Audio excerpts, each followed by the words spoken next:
Welcome, everyone. Look, I've spent the last, 48 hours just buried in our notes, the playbook info, coach chatter, everything. And I came into this feeling maybe cautiously optimistic. But now, I am absolutely fired up. Yeah. This isn't just round 2 against the Eagles. No way. This is a statement game. And we found it. We found the exact blueprint for how the Giants take this one. That's really the mission here, isn't it? We've got this pile of notes, strategy, stats, and we're going to boil it down for you, give you the shortcut. But first things first, this matchup, it's fundamentally different this time around. Oh, completely different. And it all starts with Jaxson Dart under center. You see it instantly in the offense. It's like the whole geometry of the field just shifts. It really does. Suddenly, that middle of the field, it exists again. And that just unlocks so much creativity, The tight end seams, the RPOs, those boot keepers. Yes. And it makes the D hesitate. Exactly. And that hesitation, that creativity, that's the key. It forces Philly's defense, which is always, super aggressive, to actually play honest football. And they hate that. They absolutely hate it. If they guess wrong, if they overcommit, Dart makes them pay. He'll find the open guy or take off. It's why this whole plan works. We're going to show you exactly how Big Blue uses this new identity to control the game, control the clock, control the scoreboard. Okay, so let's unpack it, this victory plan. It starts, honestly, with going back to basics, the core philosophy. It's bully ball. Just run the yank ball. And the key guy for this, the absolute linchpin in our notes, Cam Skattebo. Remember that name? Yes. Skattebo. 260 pounds of just punishment. Yeah. He's the difference maker. He really is. And the run game plan, it's not just random pounding. It's really specific for Philly's front. The coaches, they're starting with power. Inside stuff. Like what? Primarily duo and inside zone. Duo, 2 blockers on 1 defender. Just pure downhill movement. Smash mouth. Establish that dominance early. Okay, I see the focus on power, duo, inside zone. But doesn't that feel a little predictable? Like, if Philly stacks the box and stuffs those first couple runs, aren't we suddenly in 3rd and long, relying on Dart to bail us out? How does that fit? Well, that's the beauty of the plan, right? It anticipates that. That's where the adjustment comes in. The second those Eagles defensive ends start widening out. Because they have to respect Dart keeping it, or the inside. Exact, and they widen. That's the trigger. The notes say pivot immediately to counter and GT plays. GT guard tackle pull, right. You got it. Pulling those big guys across the formation, lead blockers hitting the hole. So you counter their width by hitting them hard where they just vacated, but with angle and power, it's punishing. It looks like outside, but it hits like inside. Okay. I like that. So it's layered, power first, then use their reaction against them with the pulling guards. It's all connected. That bully ball threat plus Dart's mobility, it dictates the whole tempo. All right, so the run game sets the tone. Forces them to commit inside, respect Skattebo, but then how do we make them pay through the air when they do commit? That's the 12 personnel stuff, isn't it? That's exactly where we go next. The tight end party. 12 personnel, 2 tight ends, Theo Johnson, Bellinger, both on the field. To counter Philly's defensive line size, for one. We're bringing reinforcements. Yeah, like a Costco family pack of tight ends. But it's not just bodies. Their roles are specific. They're not just running routes deep downfield. No. Often, their first job is just a quick hardship block on those edge rushers. Just disrupt their timing, even for half a second. Then they leak out little flat routes, stick routes, choice routes, finding those soft spots the linebackers leave behind because they're thinking run. Smart. Controlled aggression. Totally. And Theo Johnson. Man, the notes are screaming about him. He's highlighted everywhere as a huge X factor. Especially in the red zone. Expect a lot of targets his way down there. Love to hear that. Okay, so let's talk about the script. The coaching tea leaves, as we call them. Because we actually have notes on the first 15 plays, right? Like the opening statement. Yeah, the opening manifesto, designed to really hammer home this new identity right from the jump. Set things up.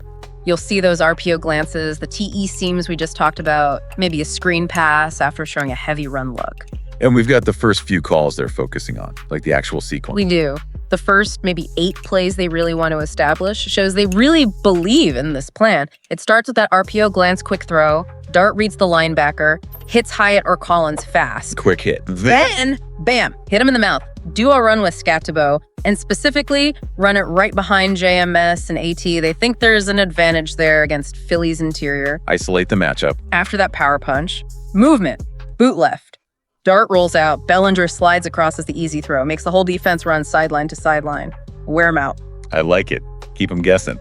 Then, maybe on a short yardage situation, zone read keep, Dart pulls it, just to remind them that threat is always there. Right, got to keep them honest. And after all that, the setup, pounding, moving, the QB run threat, then comes the shot. That's play 5 in the sequence we saw. Post over off play action. Sell the run hard, suck those linebackers up, and take a shot over the top. It's calculated, builds off everything before it. That's good offensive design. It sounds great on paper, yeah, but, none of this works if the defense can't handle Jalen Hurts. That dude is the problem. The ultimate problem. So yeah, the defensive plan has to be dominant, and it's all about discipline, especially on the edge. Yeah, the notes were very clear on this. Edge rushers have to compress the lanes. They loop late, no getting way upfield and giving him a runway. And on long downs, got to have a spy, always. Can't let him turn into some, Madden creative player just running around making impossible plays. And tactically, the number that jumped out was 5 to 7 yards. The edge guys have to maintain that depth integrity. 5 to 7 yards upfield, no more. Why that specific depth? Because it acts like a wall. It forces Hurts, if he tries to escape outside, to flatten out towards the sideline, or even better, step up into the pocket, right into the mess. It stops those explosive QB runs before they start. That discipline is everything. Okay, contain the edges, force him up into the mess. And that mess, that's Dexter Lawrence's domain, right? This is a Dex game, big time. We know Philly's got issues, maybe patching things up at center. Dex is the guy you point right at that spot. He's the wrecking ball. I love the note that said Philly's run fits just collapse when Dex sneezes. Chuckles. It feels like that sometimes, doesn't it? I mean, seriously, he commands double teams. And that is what frees up the linebackers to do all the fancy stuff, like those simulated pressures. It's the sim pressures. Yeah. How do those work with the coverage behind them? It's all about making Hurts think. Yeah. Making him hold the ball that extra half beat. You show pressure, right? Maybe mug the A-gaps linebacker slanting right over the center and guards like they're blitzing. Make it look like an all-out blitz. Exactly. But then, at the snap, oops, those guys drop back. They drop right into the passing lanes, especially those short slant routes Hurts loves. It's called robbing the route. Creates confusion, makes him hesitate. And that hesitation, that's all Dex needs to get home. Man, that's a chess match. Chaos and control. Okay, before we get to the big 3 keys to win this thing, let's hit those hidden stats. The numbers buried in the notes that really back all this up. Yeah, there are a couple of really juicy ones that totally validate the whole strategy shift. First one, it's about 12 personnel. The data is clear. Giants' early down success rate, it's way up, like significantly higher, when they use 2 tight ends compared to the usual 3 receiver sets. So it's not just theory. Using Theo and Bellinger together actually works better on first and second down. Measurably better. It proves the heavy formation plan is effective. And the other one is about Dart's scrambling. Yeah, what about? His EPA expected points at it, that stat measuring how much a play helps you score. When Dart scrambles, if the defense misses the first tackle attempt, his EPA is positive, consistently positive, meaning it's actually a good play when he takes off and makes someone miss. Better than just throwing it away. Significantly better, on average. It means his running isn't just a last resort, it's a genuine weapon the coaches can and should rely on. It's not just hopeful risk, it's calculated positive playmaking. Okay, that is a confidence booster. Love that. All right, X factors. Who are the guys individually that swing this game based on the plan? Number 1 has to be Theo Johnson converting in the red zone. Those targets need to turn into points. Then, Skattebo's yards after contact. How much punishment does he deliver? How many extra yards does he grind out? That wears a defense down. Totally. And Dart himself on designed runs, especially down near the goal line, high red zone keepers, that forces defenses into impossible binds. And on defense, what's the X factor there? It's the disguise, really. It hinges on Adore Banks playing well, having that bounce back game, combined with how the safeties rotate. If they can disguise the coverages and those sim pressures effectively, that's the edge. That's what makes the whole thing work without tipping off Hurts too early. Makes sense. Okay, so let's boil it all down. We've gone through the offense, the defense, the stats. What's the final word? The mandate for the team. The 3 absolute keys to winning this game based on everything we've seen in the notes. Right. Key number 1, finish rush lanes, period. That's for both sides. Our D-line needs disciplined containment on Hurts, and our O-line needs to execute so Dart isn't running for his life unnecessarily. No hero ball, just do your job in the rush lane. Got it. Discipline up front. Key number 2. Win the middle, win the edges. Middle means Dex dominating. Edges mean that 5 to 7 yard integrity we talked about. Contain Hurts, funnel everything inside to Dex. Control the line of scrimmage, width, and depth. Makes sense. Win the trenches, basically. And the third key. Establish that 12 personnel identity. You got to commit to it. Protect Dart, bully them with Skattebo, and leak those tight ends, Theo and Bellinger, into space for easy completions. Protect, bully, leak.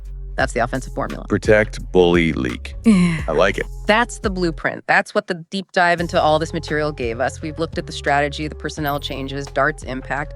And yeah, we feel pretty strongly about the conclusion. And that conclusion, based purely on this plan, this energy, it feels inevitable, doesn't it? The Giants are winning this football game. The final score prediction we landed on, Giants 24, Eagles 20. Yep, we think they control the clock, grind out first downs, just kind of steep the clock, sip first downs. Let Dex just stir things up in the middle. Give that Eagles center all kinds of vintage problems. Love it. Okay, before we wrap this, one last thing for you, the listener. We talked about that opening script, right? The RPO glance, the duo run, the boot left. Thinking about that very first offensive play of the game, which one do you want to see? What sets the tone best? Let us know. Yeah, curious to hear that. All right, that's the plan. We feel good about it. We'll be back right after the game to break it all down, hopefully celebrating a big Giants win that proves this analysis right. Go Big Blue. Just wanted to say a massive thank you for tuning in to Big Blue Tea. Absolutely. And, a huge shout out always to Black Freezy TV. Oh, definitely. For the fantastic programming, the production, everything that makes this possible. Yep. Their work behind the scenes is just really appreciated. It really is. This has been Big Blue Tea.